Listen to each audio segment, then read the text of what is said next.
या त फसैले बा एकरा आना धुनता के तो हम कोनी फसैले अब ओकरा हम ना जानत नहीं कहू के मनीषो के कुछ नहीं पढ़ेले तो हम कहली के ठीक बा एगो परीक्षा बीत जाता दूसर को बीत जाता तीसर का दिन कहतिया ए भैया तो नहीं लेले चलिए पेपारा बा ए कोचिंग बजे मन कहू के ना कहू त ले तरवा त कोचिंग कोसी कहू मन वो ये कहू तोरा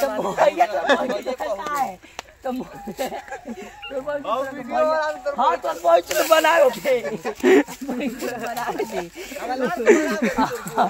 आई लगेला हम हाल का को वाख मरले बानी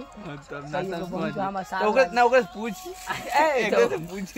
माने पूरा का भाई कहे हक बना ले तेज ए अब ना तो अली कैसे का छोड़ ना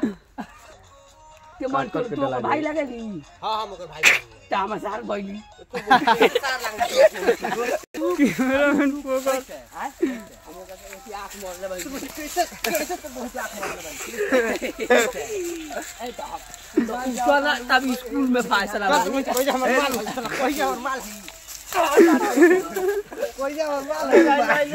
ले ले बा बहाना बहान से आते अब वीडियो बनाइए घुमा बा तो ये कितना रुपया लगा हट ए हिजमा अब उनके सावधान तो ए कुर्बान भैया